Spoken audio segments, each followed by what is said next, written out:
athi mawukuthi ngempela angikwazi ukukhokha inhloko yomnyango iyiphi proof enenithi nina is a proof enough ukuthi angikwazi ngempela ukukhokha mase ngikhona lapha esibhedlela? Okokuqala Maphisa, ungafika esibhedlela uyiwokhela, angenza umzekelo ububone udokotela o private, yeah, wasethi udokotela ayilesifo sakho ngicela uhambe esibhedlela, angiyazi ukuthi ukhokhile kudokotela musukudlala ngami.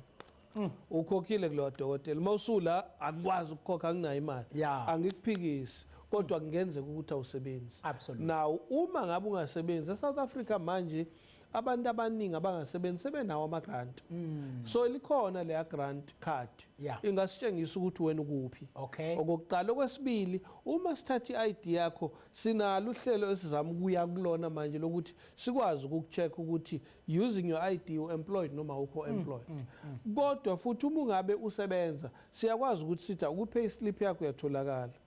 Uma ke uthi wena angisebenzi inhlobo kufanele sikukholwe, kodwa sekufanele siyithole i-address yakho. Nayo ke inkinga abantu abasenzela yona, umuntu athi ngihlala kwaMashu ekwa D737 kanti wenzela nje ukuthola umsebenzi kahle kahle ekhaya, hayi no kula ngakwaNongoma.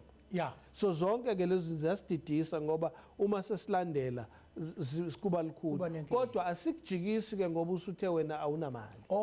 Siyakubona sikwenzele konke okudingayo ukuthi ukwenze, kodwa ngithi sobe sesithi kumaklaka asilandele leya file, siyithole leya information.